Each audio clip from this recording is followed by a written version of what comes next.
You're listening to the Greeks Gridiron, live with Ethan Haristodoulou. Good morning, everyone, and welcome back to the Greeks Gridiron. I'm Ethan Haristodoulou, and we are doing our power rankings for the divisional round of the NFL playoffs. A lot to talk about from this past weekend. Some movement going on from numbers 17 all the way up to number 1. So let's dive right in. I have a question of the day for you all. With the results of last night's game, the Buccaneers going down in pretty ugly fashion to the Dallas Cowboys. Tom Brady, not necessarily the sharpest game we've ever seen from him. He had some poor throws, albeit the receivers didn't necessarily help him out as well. It was just kind of a discombobulation on the offensive side altogether. I have a curiosity now with how that game went. Because my thought process was, if the game goes really well for Brady and he loses, all is good. He's moving on. He'll go to a new team, whatever. But now, some of the potential destinations that a lot of people have Brady pinned to seem to be somewhat settled on their quarterback position. Does Brady hang it up? Not a great game from him or the offense altogether from Tampa Bay. I feel like he actually looked his age for once. Is this the end of Brady? That's my question for you all. Does he retire at the end of this now, or does he still move on and try to find another team? In my personal opinion, I think maybe he continues on somewhere like the Raiders, looking for a quarterback. The Dolphins, I don't necessarily know how sold some of you are on them sticking with Tua over Brady if the opportunity presents itself, but I guess we'll just have to see. Personally, I do think Tom Brady runs it back. I don't think he wants that to be the last kind of scene for him. He'd probably rather go down in like a swinging fashion more than anything else, whereas that was more like a sad whimper for the Buccaneers in that game last night. But let's dive right into these power rankings. We'll start with the teams that did not move at all in this week. From 32 all the way up to number 18, we have the Bears at 32, Colts at 31, Texans at 30, Cardinals at 29, Raiders at 28, Broncos at 27, Rams at 26, Jets at 25, Titans at 24, Falcons at 23, Saints at 22, Browns at 21, Panthers at 20, Commanders at 19, and the Patriots at number 18. None of those teams moved in this week's power rankings. They stay exactly where they were last week. If you're curious about an explanation as to why I have those teams where I have them, by all means, check out my power rankings for wildcard weekend last week. I go into great detail as to why I have those teams where I have them, but I'm not going to dive into a whole thing about them again. None of them moved. They stay where they are. None of them played, and it just kind of shakes out that way for these 18 teams. Now, diving into the next group of teams will reveal, though, there was some movement going on from 17 all the way up to number 1. There was a lot of movement, actually, based off of teams. Some teams moving around even though they didn't play just because of the way things kind of shook out for some of the playoff teams. From 17 to 13, at 17, we now have the Green Bay Packers who slipped a couple of spots. The Buccaneers fell a few spots as well to number 16. The Seahawks actually slid up 2 spots to number 15. The Steelers stay at 14, and then the Dolphins moving their way up as well to number 13. So the Packers sliding down more so because after a little bit of more digestion and just kind of seeing the way the playoffs kind of shook out here, I think that they belong a little bit lower on the list. I believe I had them at number 15 last week, so just a little bit of a drop off there because of some of these playoff teams. The Bucs actually dropped about 3 or 4 spots here just because of how poor that performance was. I think they looked every bit of 8 and 9 in this game, from the defense's inability to stop the Cowboys in any real shape or fashion to the offense's inability to really move the football. Brady didn't necessarily look great. The receivers did not necessarily look great with some of the drops we were seeing. It was just a very clear and evident that this was an 8 and 9 team. And I think at this point now, it puts us in the position to ask the question, does the NFL really need to move on from this whole divisional winners get a number 1 through 4 seed? I feel like at this point, you have to at least look at that and think, is this really the best for the playoffs? Because a team like the Lions ends up missing the playoffs, and that offense was potent. It was exciting. And the defense, while, some games it didn't look great, other games they did have some solid performances.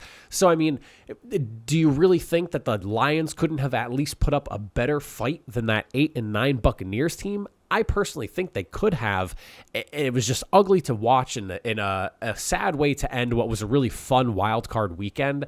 So I think at the very least you need to revisit this, because I feel like it gets brought up every other year or so, because a team that's 500 or less ends up sliding into the playoffs, or like maybe just single digit victories but not necessarily below 500. It gets in and you see them kind of do terrible, and you're like, well, why are they here? And obviously there's years where that doesn't really matter. Think of like the 9-7 Giants that one year that won the Super Bowl against the Pats. But I think the question does have to be brought up here, and I'd be curious to hear what you all think. Do we need to stop giving division winners rights to home field advantage and force them to actually have to play based off their record, rather than just winning in a division that was ugly from top to bottom all through all four teams? The Seahawks are sitting at number 15. While they did kind of get blown out in the second half of that game, they did come out swinging and they didn't go down without a fight. So I did want to give them some credit for that, moving them up here a couple of spots. This season was leaps and bounds, far and away ahead of what anyone expected for the Seahawks team, and they deserve every bit of credit for that. The team is young, they're very talented, and there is a lot to look forward to over there in Seattle, and they're going to get some good draft capital this year as well because of that Russell Wilson trade. I'm really excited to see where the Seahawks team goes. They need to invest in defense.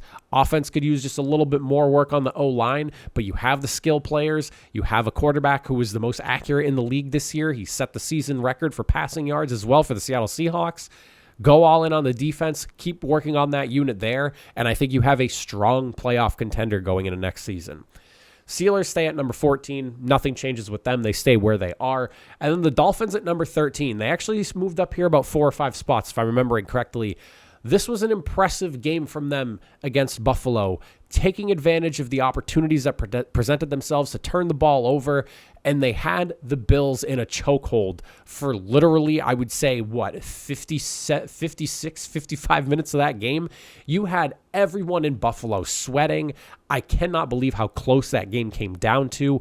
I know a lot of people, myself included, expected that to be kind of like a dog walking on the Bills' part, just kind of rolling through. You're going up against the number 3 quarterback in Skylar Thompson, but it was an unbelievable team effort by the Dolphins to be able to have that game come down to just 3 points. And the fact that it came down to 34-31, and it wasn't like a 17-14 slugfest on defense or something. But no, you hung in there. You took advantage of opportunities. Hats off to the Dolphins. It's unfortunate that Tua went down the way he did. I wish the best for him health-wise. It sounds like they're going to continue on with Tua going into next season. I feel like after the way things have ended in Tampa Bay, all cards are kind of on the table. At this point, you have to consider at least the idea of maybe bringing in Brady. But overall, I'm just super impressed with the way the Dolphins finished off this season. I don't think anyone really expected the fight that they put up, and they deserve every bit of credit for that. Next 4 teams, we have the Lions at number 12, the Ravens at 11, Vikings at 10, and then the Chargers at number 9. So the Lions actually slipped up a spot here because of the way some teams moved around. A team that I really wish made the playoffs over the Bucs at this point. I'm really disappointed in the way, that Buccaneers game played out, and I really sit here and wonder this morning now, would the Lions have put up a better show and a better fight in that game? And I really think that they would have. I think it would have been a really high-scoring affair, but ultimately it would have been a little bit more entertaining than what was essentially just a complete blowout from like the midway point of the second quarter. It was ugly pretty quickly, and I just wish we could have maybe seen the Lions in that spot instead, but who knows? Maybe the league considers changing some things around with the way seeding works with division winners. I don't know, but I just don't really think that a team that's 8-9 should be getting precedence over anyone, but we'll see. Ravens at number 11. You have to wonder what this team would have looked like with Lamar in the playoffs. I'm really concerned with how this thing is shaking out for them. Tyler Huntley put up a good fight. I'll give him all the credit in the world. Obviously, he is what I've said this a lot about him. He is the best backup for the situation that he is in. And I truly think that the Ravens have like the best backup in the league, mainly because he just fits what they do so well currently. I don't necessarily know if you can move on from Lamar and feel comfortable with Tyler Huntley, but the relationship over there with Lamar and the fact that he wasn't there for that playoff game, you have to be wondering what the hell is going on over there. Do we see Lamar Jackson move on? Maybe, I don't know, but the relationship over there has got to be strained. It's such a talented roster, and it's a real shame the way this season kind of wrapped up for the Ravens, because if Lamar Jackson's in there, I think you have a good case and a good argument to make about the Bengals potentially throwing that game and the Ravens walking out winners in that one. Vikings at number 10.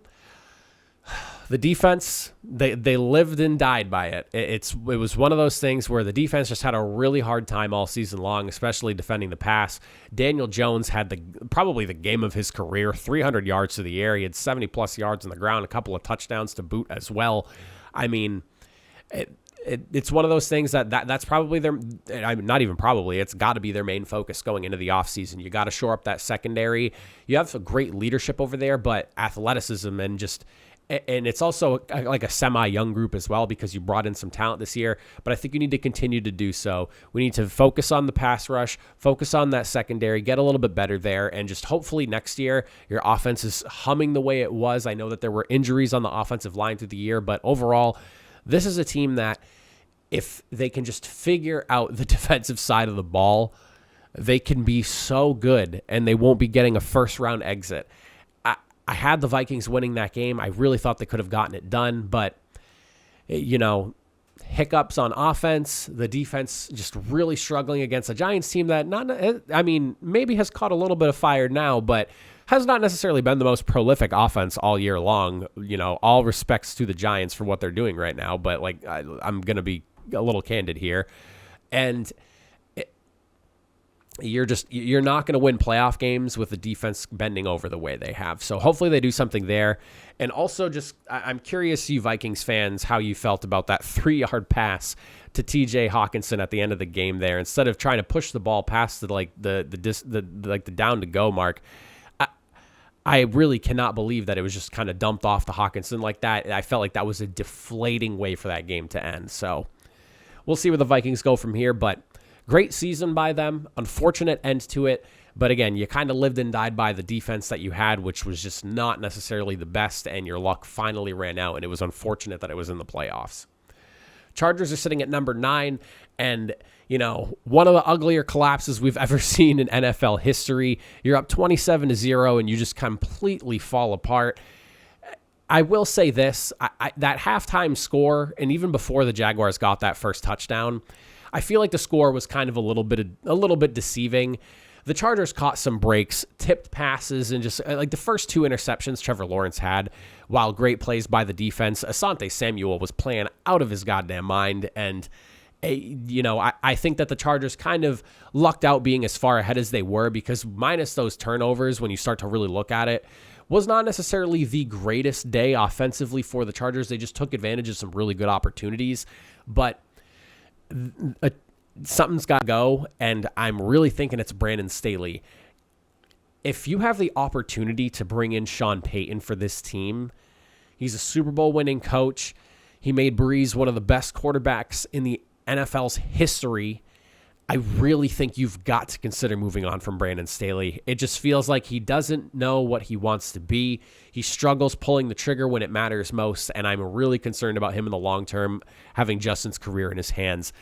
I would love to hear what you Chargers think on that one, because I don't know if I'm sold on Brandon Staley anymore. I used to really like him, and I loved the aggressiveness, but sometimes his play calling, the fact that you only ran the ball 5 times and you threw it 24 times in the second half, you're not trying to bleed the clock at all. You're just letting the game stall out.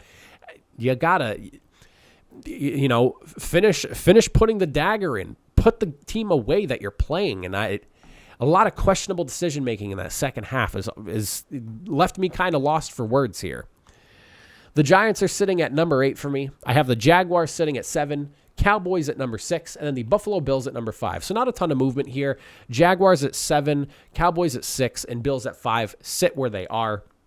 The Giants, though, did move up a few spots here with their victory during this wild card weekend. I'm really excited to see this Giants team kind of continue to roll through. It feels like they're finally back, and it's their first playoff win since 2011. So congrats to you Giants fans. This is a team that has overachieved quite a bit, but at this point looks legit. It feels like Daniel Jones has finally kind of pieced it all together under the tutelage of Brian Daboll.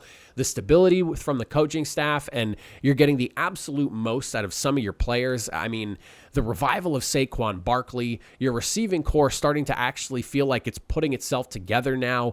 I mean, it's been a long, tough season for the Giants, and an uncertain one at that, because at certain points it really felt like they were, trending in the wrong direction after such a hot start to the season. But you get a statement victory in Minnesota. I'm excited for this Giants team. Whether they make it all the way or not, I really feel like is irrelevant, because this is quite the building block. It was clear early in the season that this team had figured something out. They were able to go through that rough patch, and now here they are, divisional round. They're going up against the Eagles in a really exciting game. How can you not be excited if you're a Giants fan? And if you're not a Giants fan, you can't at least respect what's going on over there in New York, because a team that's 9-7-1 playing the way they are like this, you got to be a little bit worried if you're anybody else, because I feel like they're playing above their record right now, and you better hope that if your team's playing the Giants, and I'm talking to you, my Eagles fans, that you don't overlook this team, because I definitely don't think you want to be.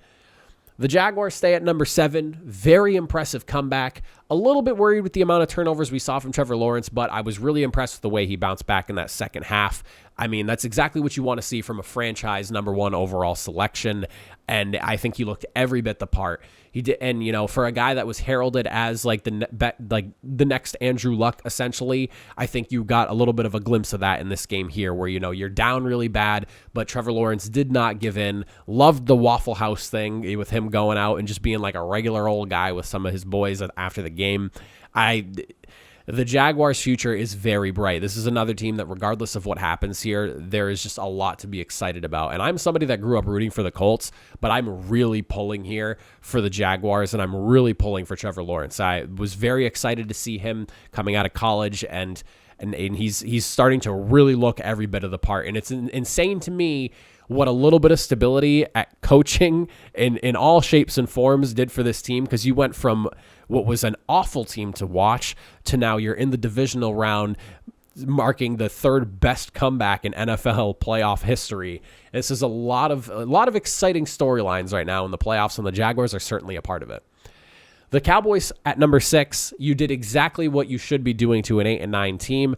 Credit to you guys. A lot of people doubting, and myself included. I was in the camp that didn't want to bet against Brady. I picked the Bucs to win that game, and I ate a mouthful of my words right there.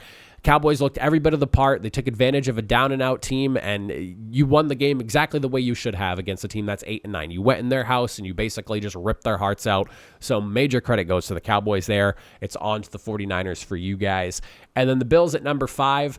I honestly kind of thought about maybe slipping them down a little bit here, but realistically, here's what I have to say about the Buffalo Bills. I still think they're a Super Bowl contender. Obviously, they from top to bottom roster-wise are one of the most talented teams in the AFC. You have got to stop playing down to your opponents, and there is a piece of me that is worried that this team might read the news clippings a little bit too much about themselves. They're as good as advertised, but sometimes it feels like they play a little bit too comfortably and play like they know how good they are. And that kind of scares me and almost feels like that might end up doing them in. You got a tall task against the Cincinnati Bengals. I saw some Bills fans, post Bengals Ravens being like, that's who we have to be worried about. Yes, you need to be worried about the Bengals. AFC North games, you can throw records out the windows. Those are always dogfights. That division never makes any sense when it comes to the teams and the way they play record-wise against each other. Literally does not matter. Bengals, Ravens, Browns even, and the Steelers. That is a battle-tested division every single year. Probably the most difficult and just knockout, drag out, ugly division. It's always a war between those teams in that division. So don't look past the Bengals just because they had a little bit of an uglier game against the Ravens. I love the Bills. They are a legit contender. You have to be. You can't get comfortable. You can't get too loose. And I feel like that's been a recurring theme with this team this year. The Bills ultimately, I feel like will end up beating themselves more than teams will end up beating them the rest of this way and going into next season too. That is probably the one thing that I see about them. They almost beat themselves at times. This team is way too talented to have a 9-8 Dolphins team starting their third string quarterback to be on the ropes the way they were. Slight scare. You got the win. You had some adversity, so that's a good showing. Do not let that happen this week against Joe Burrow and the Bengals. And then finally, my top 4. The Eagles stay at the number 4 spot, and I actually had some movement here in my top 3. The Bengals slipped down to number 3. The 49ers moving up to number 2, and the Kansas City Chiefs have claimed the number 1 spot despite not playing this weekend. At this point, the Bengals, I really love the team. I think that they are one of the more complete teams in the NFL as a whole.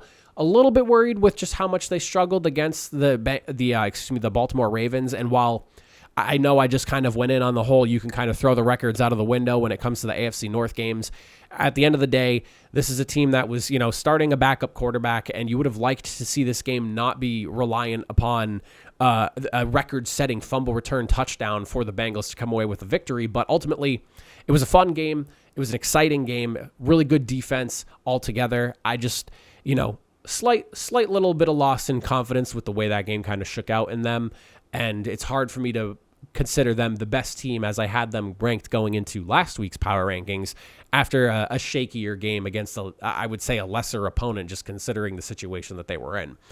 49ers are at number 2, and honestly, the only reason they're not at number 1 is because the last time these two teams played, between them and the Chiefs kind of dog walked them, but that was a long time ago, so it's not something I'm really holding against them that much, but it was kind of like the deciding factor because I was really weighing them as the number 1 team. I think they could possibly be the most complete team in the NFL right now. Brock Purdy had an awesome game against the Seahawks, and at this point, it feels like nobody in the NFC is going to stop them. It really feels like we're heading into a collision course right now for a rematch of the Super Bowl from a couple of years ago with the 49ers and Chiefs, except this time Brock Purdy's leading the way on the 49ers end, but it really feels like that's the direction we're heading in. And then KC at number 1, at this point, you move up to the number 1 spot just because the team that I had ahead of you in the AFC kind of slipped a little bit, but how can you really argue against the Chiefs? They have the number 1 seed. They have Patrick Mahomes, a really talented roster on both sides of the ball. And it's fair to say that they probably are the best and most complete team in the AFC at this point. Maybe that's true. Maybe that's not. I don't know. But they do have a fair argument for it. And like I said, the way things kind of look right now, just based off how the Chiefs have played the last month and a half, and the way we've kind of seen some of these other AFC teams have a shakier wild card run right now, 49ers Chiefs, man, that really feels like the direction we're heading in. It could end up not being the case, but really feels like that's the direction we're heading in. But those are my power rankings for the week of the divisional round. I would love to hear what you all think in the comment section down below. Where would you rank some of these teams? What am I getting right? What am I getting wrong? Let me know in the comment section down below. I appreciate you all for hanging out. We're working through off-season previews right now, so make sure you hit that like, subscribe button, and come back for more because we've already previewed the Texans, we've already previewed the Chicago Bears, and I got more teams coming up for you guys this week as well. So don't miss out. That's it for me. I'll see you all next time. Have a good one.